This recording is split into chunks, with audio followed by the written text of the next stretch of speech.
میرے جی ساتھیوں، ہم سب کا جمع ہونا اللہ کی رضا کے لیے ہے اور اللہ کے دین کے لیے، اللہ کے ذکر کے لیے۔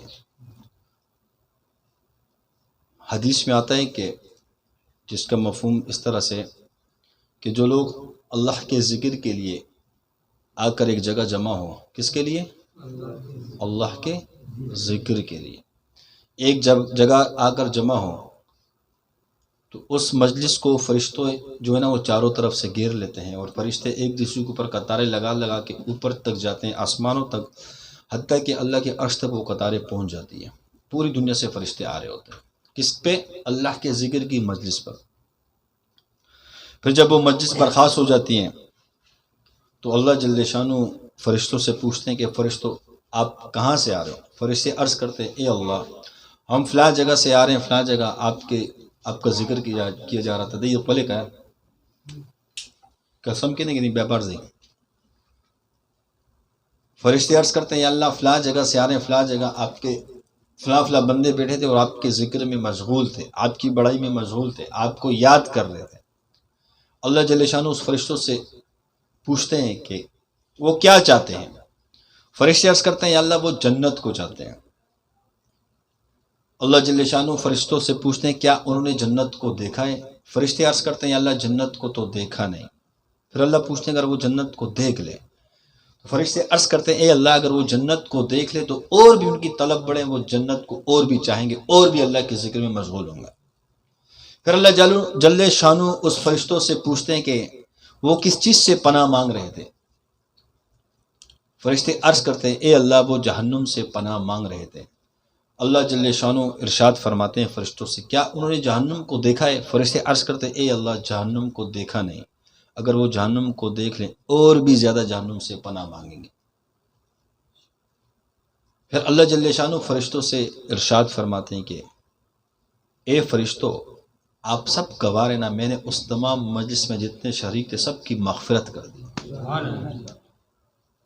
پھر اس میں فرشتے عرض کرتے، اے اللہ اس کے اندر ایک شخص اپنے غرض سے آیا تھا، وہ نہ ذکر کے لیے آیا تھا نہ آپ کی رضا کے لیے آیا تھا، بس وہ آیا اس مجلس کا حصہ بنا بیٹھا، وہ مجلس ختم ہو گئی۔ اللہ جل شانہ ارشاد فرماتے ہیں فرشتوں یہ محفل مجھے اتنی پیاری ہے، اتنی محبوب ہے کہ میں نے اس مجلس کی برکت سے، اپنے ذکر کی برکت سے، اپنے بڑائی کی برکت سے اس کی بھی مغفرت کر دی۔ میرے جی ساتھیوں، ہفتہ واری محفل میں ہم سب کا شریک ہونا یہ خیر سے خالی نہیں ہے، اس میں مغفرت کا اعلان کیا جاتا ہے۔ کس کا اعلان کیا جاتا ہے؟ مغفرت کا اعلان کیا جاتا ہے۔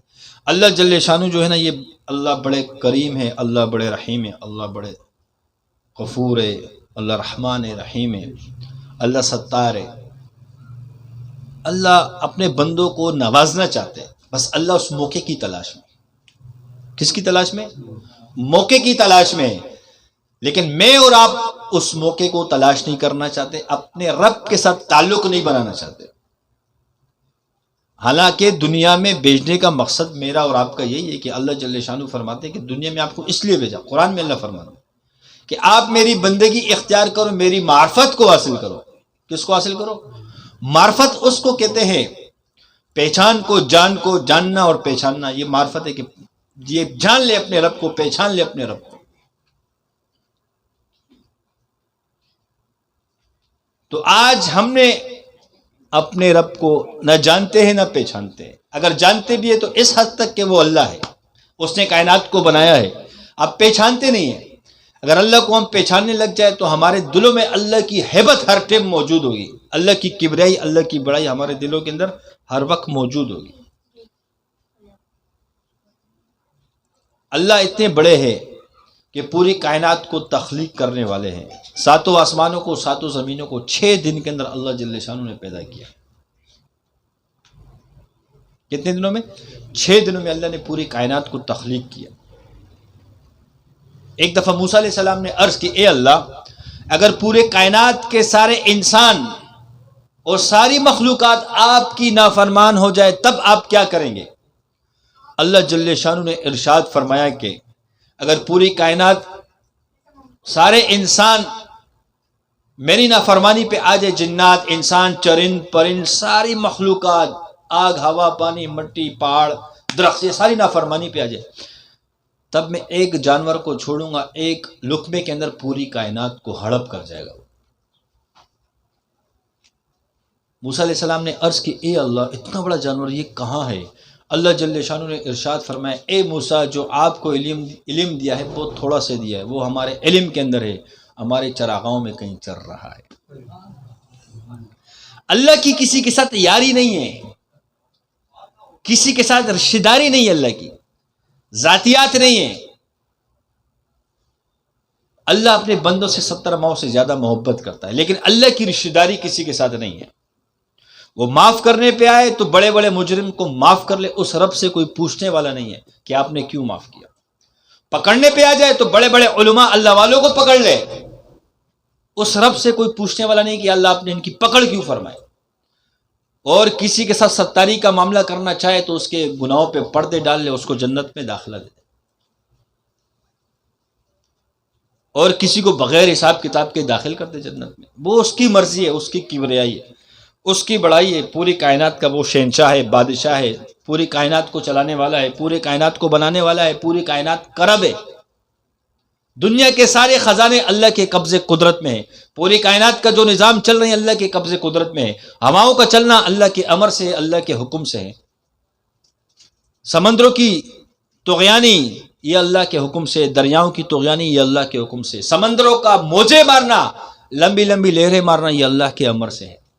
زمین کا خزانے اگلنا یہ اللہ کے امر سے ہے۔ زمین سے پیٹرول معدنیات کا نکلنا، کوئلے کا نکلنا، کانت کا نکلنا، ہیرے جواہرات کا نکلنا، خزانوں کا نکلنا یہ اللہ کے امر سے ہے۔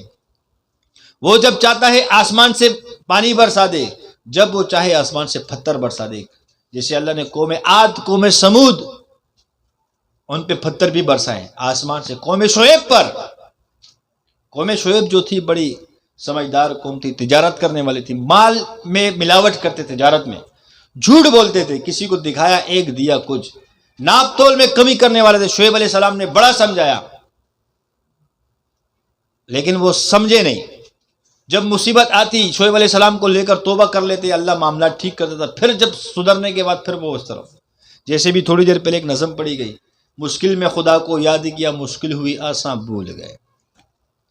تو قوم شعیب بھی ایسی تھی، جب کوئی مصیبت آتی تب شعیب علیہ السلام کے پیچھے چلے جاتے کہ اپنے رب سے کہیں دعا کرے۔ ساری قوم نکلتی تھی، اللہ اس مصیبت کو ٹال دیتا تھا۔ پھر وہ جب مصیبت ٹل جاتی تھی پھر وہ بدمعاشیوں پہ اتر آتے تھے، اللہ کی نافرمانی پہ اتر آتے تھے۔ پھر ایک دن اللہ نے ایسا انتقام لیا، اللہ نے ایسا کام کیا کہ پورے قید سالی کا سسٹم چالو ہو گیا۔ پھر کیا ہوا؟ پھر وہی قوم شعیب علیہ السلام کے پاس گئی۔ شعیب علیہ السلام لے کر سب ایک میدان میں جمع ہوئے اور اللہ سے دعا کرنے لگے، اللہ نے کہ بارش برسے اور قید سالی ختم ہو جائے۔ اللہ نے کہا شعیب علیہ السلام سے پوچھو اپنے قوم سے کون سا بادل چاہیے، سفید چاہیے، کالا چاہیے۔ قوم شعیب نے جب اندازہ کیا، کہا کالا بادل جب آتا ہے تو اس کے اندر پانی ہوتا ہے۔ کیا ہوتا ہے؟ پانی برساتے ہے، بارش آتی ہے۔ سفید بادل تو ہر ٹائم گھوم رہا ہوتا ہے۔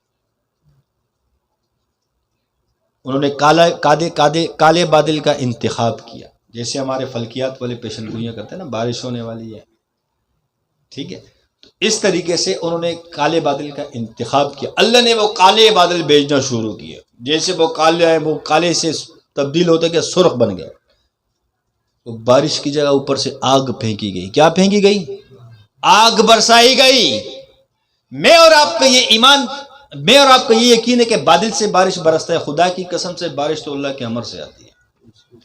اللہ بادل کا محتاج نہیں ہے۔ غالباً امیر معاویہ رضی اللہ عنہ یا کوئی اور صحابی تھے، جیل کے اندر بند تھے، اور اس کو جیل کے اندر 1 گلاس پانی روزانہ دیا جاتا تھا، یہ ضرورت کے مطابق، صبح یا شام یا ایک وقت میں۔ ایک دن غسل کی حاجت آ گئی، جیلر سے کہا کہ مجھے تھوڑا پانی دے دو، میں غسل کر لوں۔ کہا نہیں، آپ کو جو روزانہ کی مقدار میں دیا جائے گا وہی، آپ کو غسل کرنے کے لیے پانی نہیں دیا جا سکتا۔ پھر کیا ہوا؟ پھر اس جیلر سے درخواست کی کہ چلو آپ جو مجھے روزانہ گلاس پانی دیتے ہو، کچھ دنوں کا مجھے دے دو، بالٹی بھر جائے، میں غسل کر لوں، اتنے دنوں تک مجھے پانی نہ دینا۔ جیلر نے اس بات کو بھی قبول نہیں کیا، انکار کر دیا۔ اسباب اختیار کیے، جب اسباب سے کچھ نہ بنا اللہ کی طرف متوجہ ہو گئے، یا اللہ تو کوئی نظام چلا۔ اللہ نے فوراً ایک بادل بھیجا جو جیل کے اندر گزرا، سر پہ کھڑو کے برسانے لگا غسل۔ تو ایسے صحابہ کے ایمان تھا، ایسے اللہ کی معرفت حاصل تھی صحابہ کو. میں اور آپ یہی سمجھتے کہ بادل برساتا ہے. آپ علیہ الصلوۃ والسلام کے یار جا رہے ہیں، صحابہ کرام کی جماعت جا رہی، کچھ صحابہ آگے کچھ پیچھے جا رہے ہیں. اب جو آگے چل رہے وہ یہ چاہ رہے کہ ہم پہ بارش برسے، جو پیچھے والے وہ چاہتے ہیں کہ ہم پہ بارش نہ ہو. اللہ سے مانگا دونوں نے، تعلق اللہ کے ساتھ ایسے تھا. اللہ نے ڈیوٹی لگائی بادل کی، اس کے ساتھ ان کے اوپر آ گئے، وہ برسنے لگ گئے. جو چاہ رہے تھے کہ بارش ہم پہ برسے، ان پہ برسنا شروع ہو گئی بارش. چلتے چلتے بادل بھی ان کے ساتھ چلتے چلتے جا رہے ہیں، اور انہی لوگوں پہ بارش برس رہی ہے. ایک قطرہ بھی اس طرف زمین پہ نہیں گر، اور وہ چلتے جا رہے ہیں، بارش بھی ساتھ چلتی جا رہی. تو یہ اللہ کی معرفت ہے. اللہ کی کسی کے ساتھ رشتہ داری نہیں ہے. قوم عاد پر اور قوم سمود پر اللہ نے کیا کہ آسمان سے پتھر گرا، بڑے بڑے پتھر ان پہ پھینکے، ان کو ہلاک کر دیا اللہ نے. قوم عاد ایسے طاقتور قوم تھی، جب وہ نافرمانی پہ آئی ایسے طاقتور تھی کہ 110 فٹ 120 فٹ تو ان کا قد ہوتا تھا، 6 ہاتھ لمبے لمبے تو ان کے ہاتھ ہوتے. اتنی طاقت والے ہوتے تھے کہ کھجور کے درخت کو یوں نکال دیتے ہاتھ سے یوں. کھجور کا درخت کتنا سخت ہوتا ہے، اس کی جڑیں نیچے تک پہنچی ہوتی ہے. ایسے طاقت والی قوم تھی. لیکن جب کیا ہوا، نافرمانی اختیار کی، تو قوم عاد پر اللہ نے ایسی ہوا چلائی کہ اللہ نے ہوا چلا کر ان کو ہوا میں اڑایا، آسمانوں پر لے گئے اڑا کے ہوا، اور ان کو یوں گھمایا گیا، گھما کے سر آپس میں ٹکرائے، اور نیچے سر ان کے پھٹ کے نیچے زمین پہ پھینکا گیا ان کو. یہ نافرمانی کا نتیجہ. میرے جی ساتھیوں، اللہ نے ہمیں وقت دیا ہے اور موقع دیا ہے، ہم اپنے رب کو پہچان لیں. کس کو پہچان لیں؟ یہ رب جو ہے اس کے اندر بہت بڑا نقطہ ہے. رب کے معنی ہے، رب کہتے ہیں پالنے والے کو. کس کو کہتے ہیں؟ رب کا ترجمہ ہے پالنے والا. رب کے معنی ہے پالنے والے. آج کسی نہ کسی درجے میں شرک خفی میرے اور آپ کے اندر موجود ہے، کسی نہ کسی درجے میں. ہمیں احساس نہیں، پتہ نہیں ہے، کیونکہ اللہ کی معرفت، اللہ کے ساتھ تعلق کی کمی ہونے کی وجہ سے. رب کہتے ہیں پالنے والے کو. کس کو کہتے ہیں؟ قبر میں 3 سوال ہوں گے، من ربک کا، من دینک کا، من نبیک کا. آپ کا رب کون؟ آپ کا نبی کون؟ آپ کا دین کیا؟ یار اتنی اللہ نے آسانی کر دی، خدا کی قسم سے کیا کہنے اس عظیم رب کے، اس پیارے رب کے. اگر ہم جیسے اسکول پڑھتے ہیں، یونیورسٹی میں پڑھتے ہیں، اگر ہمیں بتا دیے جاتے ہیں کہ پیپر میں آپ سے یہ سوالات کیے جائیں گے، تو میں اور آپ کتنی تیاری کریں گے؟ ہر بندہ اعلیٰ پوزیشن لے لے گا، اس کو تیاری کرے گا. پتہ نہیں ہوتا نا کہ پوری کتابوں میں سے کچھ بھی سوالات آ سکتے ہیں، لیکن اگر وہ بتا دیں تو پھر انسان کتنی تیاری کرے گا. دنیا کے لیے تو ہم تیاری کرتے ہیں کیونکہ ڈگریاں مل رہی ہے، آخرت کا مجھے اور آپ کو اندازے نہیں ہے. رب نے بتا دیا کہ یہ 3 سوال پوچھے جائیں گے، اس 3 سوال کی اس میں ہم نہیں لگے. اللہ تبارک و تعالیٰ نے رابعہ بصری رحمۃ اللہ علیہ کو بہت بڑی ولایت سے نوازا تھا. رابعہ بصری رحمۃ اللہ علیہ، ایسے اللہ کے ساتھ اس عورت کا تعلق تھا کہ اس کے گھر پہ ایک دن مہمان آئے. کون آئے؟ مہمان آئے، اور ہانڈی بنانے کے لیے پیاز نہیں ہے. تو اپنے رب سے کہتی ہے اللہ مہمان آئے، گھر میں پیاز نہیں ہے. اوپر سے چیل جا رہی تھی، اس کے پاؤں میں پیاز تھی، چیل نے پاؤں کھولے، پیاز اس کی جھولی میں آ کے گری. اللہ نے اس کی ضرورت ایسے پوری. ایسے تعلق والے. جب اس کو نمک کی ضرورت ہوتی تھی تب وہ اللہ سے مانگتی تھی، اللہ اس کو نمک دے دیتا تھا. ایک دن کچھ مہمان آئے اور جان بوجھ کے آئے کہ ہم آپ کے گھر پہ مہمان ٹھہر کے کھانے کے لیے. رابعہ بصری رحمۃ اللہ نے کیا کیا، سوچا کہ دیکھا گھر میں کھانے کے لیے کچھ نہیں ہے. دیکھا تو 2 روٹیاں گھر میں پڑی ہیں. کتنی؟ اس نے کیا کہ ایک بار ایک سوال کرنے والا ہے کہ اللہ کے نام پہ کچھ دے دو. اس رابعہ بصری رحمۃ اللہ نے کیا کہ وہ 2 روٹیاں بھی اس کو بار کسی کو دے دی.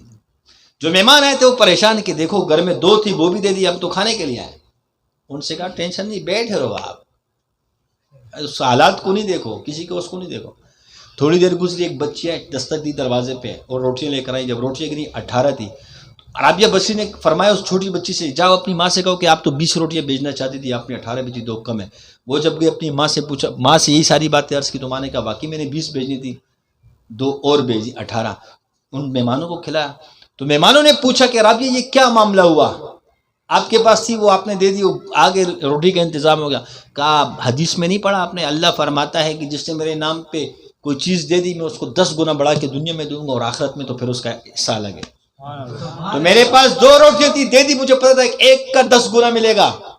ایک پہ 10 روٹی ملیں گے، دوسرے پہ 10 تو 20 مجھے ملنی ہے، مجھے پتہ. ایسا تعلق یقین تھا کہ جو فرمایا آپ علیہ السلام نے سچ فرمایا. اور ویسے ان کا ایسا یقین تھا، گمان تھا، اللہ کے ساتھ تعلق تھا کہ جب دے دیا ان کو پتہ ہے کہ مجھے 10 دنیا میں جو اللہ نے فرمایا ملے گا. اول تو میں اور آپ نیکی کرتے نہیں ہیں، پھر ہم اگر نیکی کرتے بھی ہیں تو ہمیں شک ہوتا ہے کہ اس کا کچھ ملے گا نہیں ملے گا. خدا کی قسم سے اللہ کے نام پر خرچ کرنے سے دنیا میں 10 گنا اس کو اللہ بڑا کر دیتا ہے. آخرت میں تو دے گا. ایک شخص یہ چاہتا ہے میرے پاس مال کی کثرت ہو، وہ دینا شروع کر دے، تقسیم کرنا شروع کر دے، 10 گنا اس کو دنیا میں بڑھا کے ملے گا. بہرحال اسی یقین کو بنانے کی محنت ہے. بات یہ عرض کی جا رہی تھی کہ رابعہ بصری رحمۃ اللہ علیہ ایسے وہ ایمان والی تھی، اللہ جل شانہ کے ساتھ تعلق والی تھی.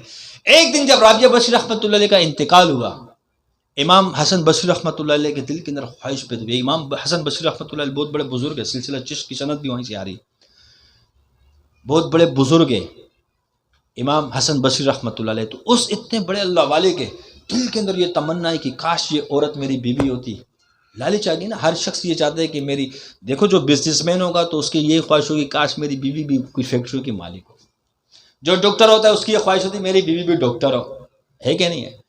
جو عالم ہوگا اس کی بھی یہی خواہش ہوگی میری بیگم بھی علم والی ہو، ہے کہ نہیں ہے. ہماری طرح ہوگا تو اس کی بھی یہ خواہش ہوگی ہماری بھی اللہ ایسی بیگم ہو ہماری کہ وہ ہمارے ساتھ ہر کام میں معاونت کرے، چاہے وہ مال ہو یا جو بھی ہو، ایسی ہو. تو ایک مزاج امام حسن بصری رحمۃ اللہ کے دل کے اندر یہ خواہش ہے کہ کاش ایسی نیک عورت میری بیوی ہو. اب اس عورت کے اندر خامیاں کتنی ہیں، خوبیاں تو چھوڑیں، خامیاں کتنی ہیں. خامیاں اتنی ہے، شکل وہ صورت سے کالی ہے. کیا ہے؟ حبشی پہچانتے نا، جس کو ہم ڈاڈا بلوچ کہتے ہیں، حبشی تھی شکل سے، بدصورت. اور ذات کے اعتبار سے غلام تھی، آزاد نہیں تھی، غلام تھی. اور بچے پیدا کرنے کے اعتبار سے بانجھ تھی، وہ بچے پیدا کرنے کی صلاحیت بھی نہیں تھی. یہ تینوں خامیاں موجود تھی. اس کے باوجود اتنے بڑے امام نے شادی کا پیغام بھیجا، رابعہ میں آپ سے شادی کرنا چاہتا ہوں. اس وجہ سے نہیں بھیجا تھا کہ اس سے بچے پیدا ہوں یا خوبصورت ہوگی وہ یا خواہشات پوری ہو جائیں، اس وجہ سے کہ اتنی اللہ کے ساتھ تعلق والی، کاش میری بیوی بن جائے، ممکن ہے اس کی برکت سے میرا بھی آخرت سنور جائے. اس لالچ سے پیغام بھیجا کہ میں آپ سے شادی کرنا چاہتا ہوں. رابعہ بصری رحمۃ اللہ نے کہا میں 3-4 سوال پوچھوں گی، اس کے آپ جواب دے دو، پھر سوچتے ہیں کیا کرنا ہے. کہا یہ بتاؤ جب میری روح قبض کی جائے گی، جب میرا انتقال ہوگا، سختی سے ہوگا یا نرمی سے ہوگا؟ جب مجھے قبر میں ڈال دیا جائے گا تو بتاؤ مجھ پر قبر کا عذاب ہوگا یا نہیں ہوگا؟ جب میں پولیس رات سے گزروں گی تو کیا میں پولیس رات کو کراس کر جاؤں گی یا نیچے گر جاؤں گی جہنم میں؟ یہ بتاؤ جب قیامت کا روز ہوگا، حساب کتاب کا دن ہوگا، اللہ مجھے عمل نامہ سیدھے ہاتھ میں دے گا یا الٹے ہاتھ میں دے گا؟ یہ 4-5 سوال پوچھے. کہا اس کے جوابات دے دو. وہ بھی امام تھے. امام حسن بصری رحمۃ اللہ نے فرمایا کہ اس کے جوابات تو میں نہیں دے سکتا. پھر بولا جاؤ میاں اپنا کام کرو، میں نے ان کی تیاری کرنی ہے.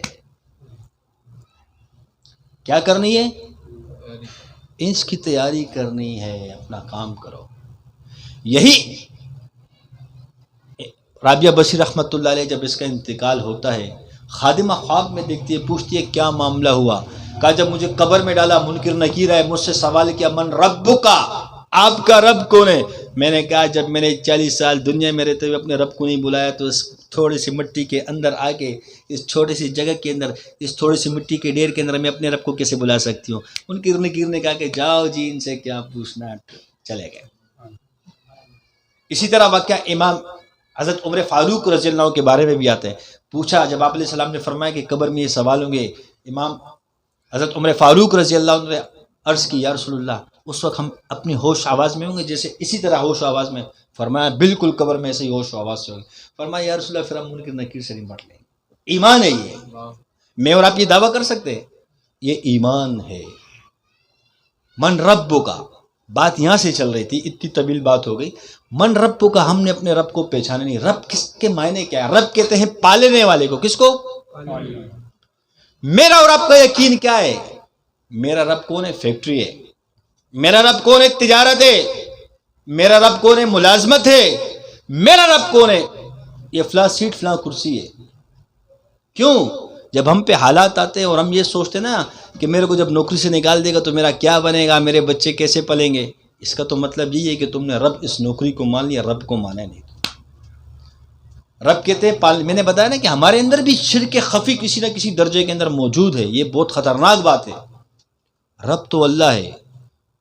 اگر میرے جب نوکری جانے کا آتا ہے معاملہ اور مجھ پر حالات ایسے آتے ہیں کہ وہی اب میرا کیا بنے گا، بچوں کو کہاں سے کھلاؤں گا، تو اس کا مطلب یہ ہے کہ میں نے تسلیم کیا ہے کہ میرا رب یہ ہے، نوکری ہے۔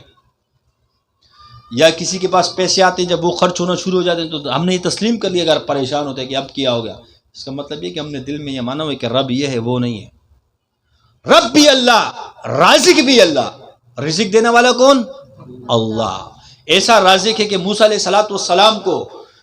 السلام جب نکلے اپنی اہلیہ کے ساتھ اور بچے کی ولادت کا وقت ہے اور ٹھنڈ کا موسم ہے، موسیٰ علیہ السلام اہلیہ کی طبیعت خراب، اس تلاش میں کہ کہیں آگ مل جائے، آگ جلائیں تاکہ اس کی ٹھنڈک ختم ہو سکے۔ آگ کی تلاش میں، لکڑیوں کی تلاش میں دیکھا، ایک سامنے درخت کے اوپر ایک تجلی اللہ کی پڑی ہوئی، آگ اس کو نظر آ رہی۔ موسیٰ علیہ السلام کو غیب سے آواز آئی، باتیں شروع ہو گئی اللہ کی اور موسیٰ علیہ السلام کی۔ آپ کے ہاتھ میں کیا ہے؟ موسیٰ علیہ السلام فرماتے ہیں لاٹھی ہے۔ کیا کرتے ہو اس سے؟ فرمایا اللہ اس سے بکریاں چراتا ہوں، جب کوئی کھڈا آتے تو اس کو رکھ کے جھمپ لگاتا ہوں، اس کھائی کو پار کرتا ہوں۔ بہرحال باتیں ہوتی رہی، پھر اللہ نے حکم دیا کہ موسیٰ جاؤ فرعون کے پاس، اس کو دعوت دینے جاؤ، لیکن خیال کرنا بات نرمی سے کرنا۔ ممکن ہے آپ کی نرمی سے بات کرنا، اخلاق سے بات کرنا، وہ ایمان لے کر آ جائے۔ اللہ نے نبوت دی اور بھیجا کہاں جا رہے؟ یا موسیٰ علیہ السلام کس کام کے لیے نکلے؟ اہلیہ کو لے کر۔ اہلیہ بیمار ہے، آگ کی ضرورت ہے۔ اب وہاں معاملہ کیا ہو گیا؟ اللہ فرما رہے جاؤ فرعون کے پاس دعوت دینے جاؤ۔ موسیٰ علیہ السلام کے دل کے اندر خیال آیا کہ میں جاؤں گا، بیوی تکلیف کے اندر تھی، آگ کی ضرورت تھی، اس کو کھلانا پلانا کیا ہوگا؟ اللہ تو غیب کے بھی جاننے والے، علام الغیوب ہے، تمام غیب کی کنجی اللہ کے ہاتھ میں ہے۔ حالانکہ انسان کے دل میں جو ارادہ آتا ہے وہ بھی اللہ جانتا ہے۔ ارادہ آنے سے پہلے کہ انسان کے دل میں یہ ارادہ ہے گا، وہ بھی اللہ کے علم میں ہے۔ انسان کی آنکھوں کی خیانت اللہ کے علم میں ہے۔ ایک کالی چھوٹی سی چونٹی، اس کے دل کے اندر کیا خیال ہے، یہ بھی اللہ کے علم کے اندر ہے۔ وہ جب چلتی ہے، اس کے جو چلنے سے لکیریں بنتی ہے، اللہ اس کو بھی دیکھتا ہے، اس کی آہٹ کو بھی اللہ سنتا ہے۔ وہ تو ایسے رب ہے کہ سمندروں کے اندر رہنے والی مچھلیاں، مخلوقات، اس کی آواز بھی اللہ سنتا ہے، اس کے ارادوں کو بھی اللہ جانتا ہے، اور زمین کے اندر جو مخلوقات رہتی ہے، خزانے اللہ، سب اللہ کے علم کے اندر ہے۔ تو جب موسیٰ علیہ السلام کے دل میں یہ خیال آیا تو اللہ نے یہ نہیں کہا کہ تیرے دل میں یہ خیال آیا، اللہ نے فوراً کہا موسیٰ ہاتھ میں کیا؟ لاٹھی کا، مارو اس پتھر پہ۔ جیسے لاٹھی ماری، پتھر ٹوٹا۔ ایک اور پتھر نکلے گا، مارو اس کو بھی مارو، اس کو لاٹھی ماری، وہ دوسرا پتھر بھی ٹوٹا۔ کہا تیسرا جو نکلا، کہا اس پہ بھی لاٹھی مارو۔ جب اس پہ لاٹھی ماری، وہ تیسرا بھی جب ٹوٹا تو اس کے اندر ایک چھوٹا سا کیڑا تھا، منہ کے اندر سبز پتا ہے، اور اس کیڑا کیا پکار رہے؟ سبحان من یرانی، اللہ پاک ہے وہ ذات جو مجھے ان پتھروں کے اندر بھی ہرا پتا مجھے کھلاتا ہے۔ اللہ کی تعریف وہ چھوٹا سا کیڑا کر رہا ہے کہ پاک ہے وہ ذات، اتنے پتھروں کے اندر، اتنے اس کے اندر مجھے رزق بھی دے رہے تازہ جب مجھے ضرورت ہوتی ہے، جو میرے دل کی بات بھی سنتا ہے، جو میرا رب ان تین پتھروں کے اندر مجھے دیکھتا بھی ہے اور میرے دل کی آہٹ کو بھی سنتا ہے، میرے زبان کے بول کو بھی سنتا ہے۔ یہ اللہ کی تعریف کر رہے ہیں۔ تو موسیٰ علیہ السلام کو اللہ نے فرمایا موسیٰ غم نہیں کر، جب میں اس تین پتھروں کے اندر اس کو دے سکتا ہوں تو اس کو بھی دوں گا، جا جو تجھے ڈیوٹی دی وہ پوری کر۔ میرا اور آپ کا یقین کیا ہے؟ تھوڑے سے حالات آ گئے، پریشان ہونا شروع ہو گئے، کیونکہ اس رب کو ہم نے پہچانا نہیں ہے۔ ہم نے تو رب مال کو سمجھا ہے، ہم نے تو رب تجارت کو سمجھا ہے، ہم نے رب ملازمت کو سمجھا ہے، نوکریوں کو سمجھا ہوا ہے۔ اس رب کو تو ہم بلا بیٹھے۔ خدا کی قسم سے یہ بڑی خطرناک بات ہے، اگر ہمارا یقین یہ بنا کہ میں نوکری سے پل رہا ہوں، میں فیکٹری سے پل رہا ہوں، میں تجارت سے پل رہا ہوں، میں ملازمت سے پل رہا ہوں، تو قبر کے اندر ہم یہ جواب نہیں دے پائیں گے۔ قبر کے اندر وہی جواب دے پائے گا جس نے پہچان لیا ہو کہ میرا رب کون ہے۔ آپ کا نبی کون ہے؟ اس کا جواب وہی شخص قبر کے اندر دے سکتا ہے جس نے نبی علیہ الصلوۃ والسلام کی پاکیزہ زندگی کو اپنایا ہوگا، آپ علیہ الصلوۃ والسلام کے پاکیزہ مبارک کامیابی والے طریقوں کو اپنایا ہوگا، وہی اس کا جواب قبر میں دے سکے گا۔ جس نے ساری زندگی آپ علیہ الصلوۃ والسلام کی نافرمانی کی ہوگی، آپ علیہ الصلوۃ والسلام کے کامیابی والے طریقے جو دنیا اور آخرت میں نجات کا ذریعہ ہیں، اس کو چھوڑ کر غیروں کو طریقوں کو اپنایا ہوگا، وہ شخص کیسے جواب دے پائے گا؟ اور قیامت قبر کے اندر آپ علیہ الصلوۃ والسلام کا چہرہ اقدس بھی دکھایا جائے گا کہ اس کو جانتے ہو، جس نے آپ علیہ الصلوۃ والسلام کی اطاعت کی ہوگی، آپ علیہ الصلوۃ والسلام کے مبارک طریقوں کو اپنایا ہوگا، وہ قبر کے اندر کہہ دے گا یہ تو میرا نبی ہے جس کے طریقے پہ میں چلا ہوں۔ جواب دینا آسان ہو جائے گا۔ یہی اس کی تیاری ہے۔ اللہ نے سوالات بتا دیے، اس کی تیاری بڑی آسان ہے، لیکن میں اور آپ کرنا نہیں چاہتے۔ جب تیسرا سوال ہوگا من دین ہوگا، جو دین پہ چلا ہوگا، جس نے دین کی اطاعت کی ہوگی۔ اور دین یاد رکھنا وہ چیز ہے کہ ایک دفعہ آپ علیہ الصلوۃ والسلام نے جبرائیل امین سے پوچھا کہ اللہ کو آپ زیادہ محبوب ہو یا میں؟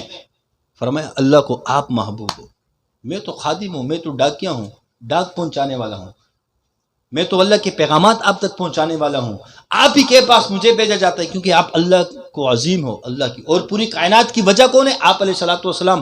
اگر اللہ نے اپنے محبوب کو نہ بنانا ہوتا تو اللہ آپ علیہ الصلوۃ پوری دنیا کو پیدا نہ کرتا۔ آپ علیہ الصلوۃ والسلام کی وجہ سے اللہ نے پوری دنیا کو بنایا، آدم علیہ السلام کو بنایا، شیش علیہ السلام کو بنایا، نوح علیہ السلام کو بنایا، ادریس علیہ السلام کو بنایا۔ تمام انبیاء کو زندگی کا وجود بھی آپ علیہ السلام کا صدقہ ہے۔ پوری کائنات کا وجود، میرا اور آپ کا وجود بھی آپ علیہ الصلوۃ والسلام کا صدقہ ہے۔ پھر آخر میں آپ علیہ الصلوۃ والسلام نے پوچھا جبرائیل بتاؤ اللہ کو زیادہ میں محبوب ہوں یا دین محبوب ہے؟ جبرائیل علیہ السلام کچھ دیر کے لیے خاموش، پھر فرمایا یا رسول اللہ اللہ کو اپنا دین زیادہ محبوب ہے۔ کیوں؟ اس دین کی تکمیل کے لیے آپ کو بھیجا گیا ہے، اس دین کی تکمیل کے لیے آپ کو بھیجا گیا ہے۔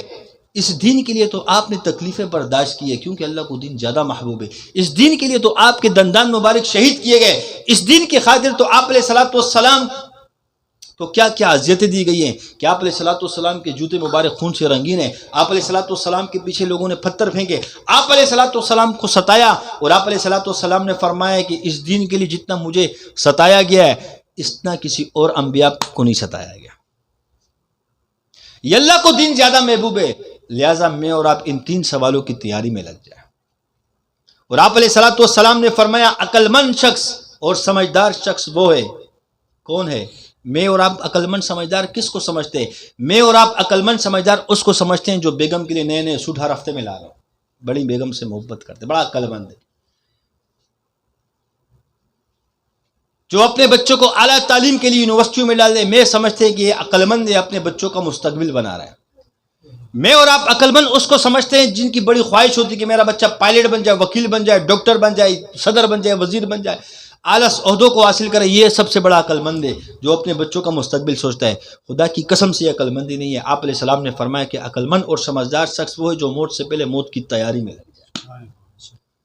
ہم دنیا والوں کی بات مانیں، آپ علیہ الصلوۃ والسلام کی؟ آپ علیہ الصلوۃ والسلام جو فرمایا سچ فرمایا ہے۔ کیوں؟ عقل مند وہ اس لیے کہ دنیا میں اگر 60 سال 100 سال 500 سال کی زندگی 1000 سال کی، لیکن جانا تو ہے اس دنیا سے۔ آخرت کی زندگی ہے، تجھے تو بنائے آخرت کے لیے گیا ہے، دنیا کے لیے تو نہیں۔ تیرا اصل ٹھکانہ تو ہے وہی، یہ صرف انتقال ہوتا ہے۔ کیا ہوتا ہے؟ انتقال ہوتا ہے۔ اصل زندگی آخرت والی ہے، اس زندگی میں موت بھی نہیں آئے گی۔ موت کو بھی اللہ موت دے دے گا۔ جیسے ماں کے پیٹ کے اندر 9 مہینے۔ دیکھو مجھے اور آپ کو یقین کیوں نہیں ہوتا؟ اس کی ایک وجہ یہ ہے، میں اور آپ خود ابھی سوچے، ذرا مشاہدہ کریں۔ سب سے پہلے یہ بتاؤ، جب ہم سو جاتے ہیں آنکھ لگ جاتی ہے، سونے کے بعد مجھے اور آپ کو یہ احساس ہوتا ہے کہ میرا کوئی وجود ہے، کوئی دنیا کا وجود ہے، میں دنیا کے اندر ہوں؟ ایسا کوئی ہوتا ہے؟ سوچو ذرا، حقیقت بتاؤ، ایسا کسی سونے کے بعد کسی کو پتہ چلتا ہے کہ میرا علی شیر میں علی شیر ہوں، میرا کوئی وجود ہے، میں مسلمان ہوں، میں دنیا میں ہوں، یہ گھر میں ہوں؟ کسی کو؟ تو یہ سونے کو موت سے تشبیہ دی گئی ہے کہ انسان کے لیے اللہ نے یہ سونا اس لیے رکھا ہے کہ اس کو جیسے یہ اڑ جاتا ہے تو اس کو ذہن میں وہ ہوتا ہی نہیں کہ میں سویا تھا اور میں دنیا سے بے خبر تھا، یہ ذہن میں نہیں ہوتا۔ جیسے اس کی آنکھ کھلتی ہے، دنیا کے جو سوچا ہوتا ہے کیا کرنا ہے کیا نہیں کرنا، وہ مشن سارے اس کے دماغ میں ہوتا ہے، لیکن کبھی اس طرف دھیان نہیں جاتا کہ دیکھو مجھے پتہ نہیں تھا، میں 8 گھنٹے سویا رہا، 10 گھنٹے سو رہا، دنیا سے لا تعلق تھا، والدین سے لا تعلق تھا، اولاد سے لا تعلق تھا، تجارت سے ملازمت سے لا تعلق تھا، مجھے اہمیت ہی نہیں تھی۔ سمجھ میں آ رہی بات؟ اس کو تصور کرو، غور کرو۔ تو یہ ایک مثال دی ہے کہ اس طرح جب موت آئے گی، یہ دنیا ہمیں وہی سونا ہے، ہمیں پتہ نہیں ہے، ہمارا یہ یقین نہیں بنا کہ آخرت بھی ہے، قبر بھی ہے، حساب اور کتاب بھی ہے، میدان حشر بھی ہے، جنت بھی ہے، جہنم بھی ہے۔ حقیقت ہے، اس بات کو مانو یا نہ مانو۔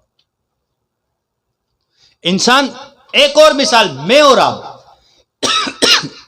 اللہ نے آسمان سے تو نہیں اتارا نا، اتارے ہمیں، نہیں اتارا. زمین سے تو نہیں نکالا اللہ نے نا, سمندر سے تو گھر والے نہیں لے کر آئے نا. بچوں کو تو ہم کہتے ہیں نا اکثر, بچے کہتے ہیں ہم کہاں سے ہیں, ہم تو کہتے ہیں سمندر سے پکڑ کے لائے یا ادھر سے وہ تو ایک بچوں کو سمجھانا ہے. لیکن ہم سمندر سے تو نہیں آئے نا, کوئی خلائی مخلوق تو نہیں ہے نا. میری اولاد کی پیدائش کہاں سے, ماں کے پیٹ سے ہوئی نا. اس کو تو مانتے ہیں نا سب. کون کون مانتے ہیں, ہاتھ کھڑا کریں. میں اور آپ ماں کے پیٹ سے وجود دنیا میں اللہ نے دیا نا. اب مجھے یہ بتاؤ کہ ماں کے پیٹ کے اندر 5 مہینے بچہ زندہ رہتا ہے, کتنا؟ اس کو مانتے ہیں کہ نہیں مانتے؟ مانتے ہیں کہ نہیں مانتے ہو؟ 5 مہینے ماں کے پیٹ میں بچہ, 4 مہینے میں بن جاتے, اللہ روح ڈال دیتا ہے. 5 مہینے اس کو ماں کے پیٹ میں خوراک بھی ملتی ہے اور یہ سانس بھی لے رہا ہوتا ہے, یہ زندہ ہوتا ہے. کتنا؟ 5 مہینے. لیکن میں اور آپ تصور کرو, ذرا سوچو, دماغوں کو پیچھے دوڑاؤ. آپ کو مجھے وہ یاد ہے کہ میں ماں کے پیٹ میں تھا؟ یاد کرو, یاد ہے؟ ذہن میں آتا ہے؟ اس کی جھلک آتی ہے؟ نہیں آتی. اور 5 مہینہ ماں کے پیٹ میں ہم زندہ رہ چکے ہیں, جھلک نہیں محسوس ہوتی نا. لیکن حقیقت ہے کہ نہیں, یہ ہے مانتے ہو کہ نہیں؟ لیکن ہم اگر پیچھے نظر دوڑانا سوچنا شروع کریں گے تو ہم حقیقت نہیں مانیں گے کہ ہم بھی وہیں سے آئیں, کیونکہ وہ یاد نہیں ہے, وہ لمحہ اس کی وہ محسوس نہیں ہوتا, اس کا احساس نہیں ہوتا. لیکن یہ حقیقت ہے کہ نہیں ہے؟ اسی طرح آخرت ہمیں محسوس نہیں ہوتی ہے, لیکن حقیقت ہے. وہ آخرت آئے گی, جنت اور جہنم ہے, حقیقت ہے, ہمیں محسوس بھلے نہ ہو. لیکن جیسی یہ دنیا کی آنکھ بند ہوگی تب محسوس ہونا شروع ہو جائے گا. مجھے اور آپ کو تو وہ محسوس نہیں ہوتا کہ جس وقت ہماری پیدائش ہوئی اور مجھے نہلایا گیا, مجھے تو آپ کو وہ, میں مان جاؤں گا. کوئی شخص یہ کہتے کہ مجھے یاد ہے وہ لمحہ جب مجھے نہلایا گیا تھا, مان جاؤں گا, یہ ہو ہی نہیں سکتا. لیکن یہ حقیقت سے گزرے نا, ہم گزرے کہ نہیں؟ لیکن دل دماغ اس کو تسلیم نہیں کرتا ہوگا. اسی طریقے سے جہنم بھی ہے, جنت بھی ہے, قبر بھی ہے, حشر بھی ہے. خدا کی قسم سے حقیقت ہے, مجھے اور آپ کو اس کا احساس نہیں ہے. احساس تب ہوگا جب اس جگہ منتقل ہو جائیں گے. اسی طریقے سے انسان ماں کے پیٹ سے پہلے باپ کے نطفے سے رحم میں منتقل ہوا, وہاں سے ماں کے پیٹ میں منتقل ہوا. اللہ نے 3 پردوں کے اندر بچے کو نشونما کی, جسم اعضاء سب چیزیں بنائے, روح ڈال دی, جس کو سانس دی. پھر یہ دنیا میں منتقل ہوا, اب دنیا سے یہ آخرت میں منتقل ہوگا. انتقال کا مطلب ہے مرنا نہیں ہے کہ موت, انتقال کا مطلب ہے منتقل ہونا. کیا؟ تو یہ انسان یہ منتقل ہوتا ہے, اور آخرت میں اللہ موت کو بھی موت دے دے گا. میرے جی ساتھیوں, من رب کا, اس کی ہم تیاری کریں, اپنے رب کو پہچان لے, اپنے رب کے ساتھ تعلق بنا لے. ہمارے ذکر کرنے کا مقصد یہی ہوتا ہے کہ ہم اتنا ذکر کریں کہ اس رب کے ساتھ ہمارا رابطہ ہو جائے, اس رب کے ساتھ ہماری جان اور پہچان ہو جائے, اس رب کے ساتھ ہماری باتیں ہو جائیں, اس رب کے ساتھ ہماری ملاقاتیں ہو جائیں, اس رب کا ہمیں دیدار ہو, اس رب کا ہمیں ہر لمحہ دھیان ہو. قرآن کے اندر اللہ فرماتے کہ میں تمہاری شہرت سے بھی زیادہ قریب ہوں. اس کا مجھے اور آپ کو احساس نہیں ہے کہ ہم ذکر کریں, ہمیں یہ محسوس ہونے لگ جائے کہ واقعی اللہ میرے شارک کے قریب ہے. حدیث قدسی کا مفہوم ہے, اللہ جل شانہ فرماتے ہیں کہ میری ذات نہ آسمانوں میں سماتی ہے نہ زمینوں میں سماتی ہے, واحد ایک مومن کا دل ہے جہاں میری ذات سماتی ہے, اور مومن کا دل اللہ کا گھر ہے. اس بات کا مجھے اور آپ کو محسوس ہو جائے, مجھے یہ محسوس ہو جائے کہ یہ میرا دل اللہ کا گھر ہے. یہ محسوس تب ہوگا کہ اس کے اندر ہم دنیا رکھی ہوئی ہے, جس کے اندر ایک ہی چیز آ سکتی ہے, دنیا کو نکال کے اللہ کو ڈال دیں گے, تب مجھے اور آپ کو محسوس ہوگا کہ یہ اللہ کا گھر ہے. اسی لیے میں اور آپ ذکر کرتے ہیں, اللہ نے ہمیں ذکر کے ساتھ منسلک کیا کہ اللہ کی معرفت ہمیں حاصل ہو جائے, ہم اللہ کو پہچان لیں, اپنے رب کو. جاننے سے مسئلے حل نہیں ہوں گے, پہچاننے سے مسئلے حل ہوں گے, کہ ہم اللہ کو پہچان لیں. آج وزیر اعظم سے اپنا مسئلہ وہ حل کرا سکتا ہے جو وزیر اعظم کو پہچانتا ہو, جس کا تعلق ہو. جانتے تو آپ بھی ہو کہ وہ وزیر اعظم ہے, جانتا تو چھوٹا بچہ بھی اس سے پوچھ جائے کہ ملک پاکستان کا وزیر اعظم کون ہے, تو وہ بھی کہہ دے گا کہ فلاں ہے.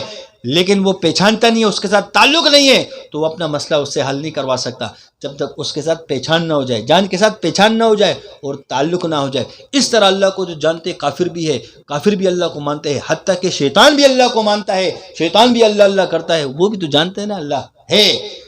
اس طرح جو بت کے پجاری ہیں وہ بھی تو ہمارے رب کو جانتے ہیں, ہمارے رب کو مانتے ہیں. عیسائی بھی مانتا ہے, یہودی بھی مانتا ہے, لیکن کام تو اس کا بنے گا جو پہچانتا ہے, جو تعلق والا.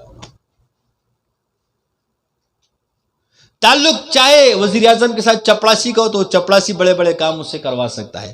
اعلیٰ افسر کا تعلق ہو وزیر اعظم سے تو اس سے مسئلے حل کروا سکتا ہے. تو اللہ کے یہاں بھی یہ قید نہیں ہے. اللہ کے ساتھ تعلق ایک عام آدمی کا ہو، گنہگار کا ہو، تو اللہ سے اپنے مسئلے حل کروا سکتا ہے. ایک بڑے بزرگ کا ہو تو اپنے مسئلے حل کروا سکتا ہے. تو یہ کوئی قید نہیں ہے. اللہ کے ساتھ تعلق بنا لو جس حال کے اندر بھی ہو. میرے اور آپ کے ذکر کا یہی مقصد ہے میرے عزیز ساتھیوں. تو انشاءاللہ اس مشن کو کریں گے نا، آخرت کو سامنے رکھتے ہوئے اپنی زندگی گزاریں گے. اللہ کی محبت کو، اللہ کی بڑائی کو، اللہ کے تعلق کو اپنے سامنے رکھتے ہوئے زندگی گزاریں گے تاکہ اس رب کے ساتھ ہمارا تعلق بن جائے.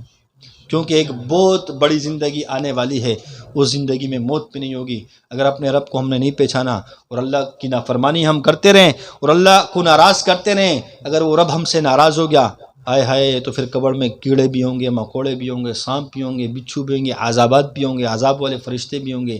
اور اگر رب کے ساتھ تعلق بن گیا تو اسی قبر کو اللہ جنت کا باغ بنا دے گا. اسی قبر کے اندر اللہ جنت کی کھڑکیوں کو لگا دے گا، جنت کی ہواؤں کو چلا دے گا. اسی قبر کے اندر اللہ ایک حور کو بھیج دے گا، وہ اس کے ساتھ ہی بس قیامت گزر جائے گی. یہ کس پہ ہوگا؟ تعلق پہ ہوگا. وہی جب پولیس رات کا وقت آئے گا، جس کا تعلق ہوگا بجلی کی چمک کی طرح اللہ اس کو پار کر دے گا. حدیث میں آتے ہیں کہ پولیس رات ایسا ہے کہ بال سے بھی زیادہ باریک ہے اور تلوار سے زیادہ اس کی دار تیز ہے.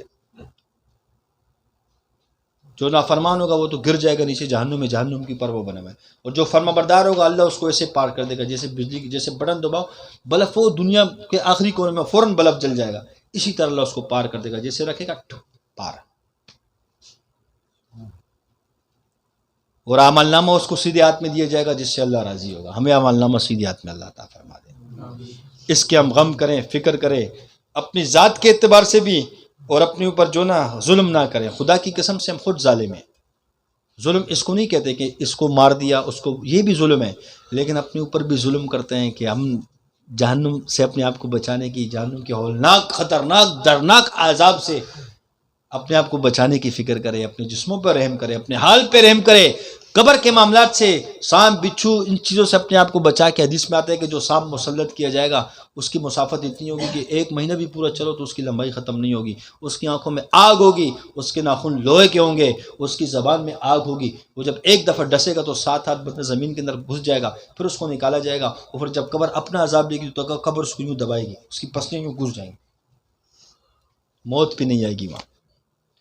اپنے آپ پہ رحم کریں. مولانا یوسف صاحب رحمۃ اللہ علیہ فرماتے تھے، بڑوں سے سنا کہ اللہ کے راستے میں نکلو اللہ کے لیے.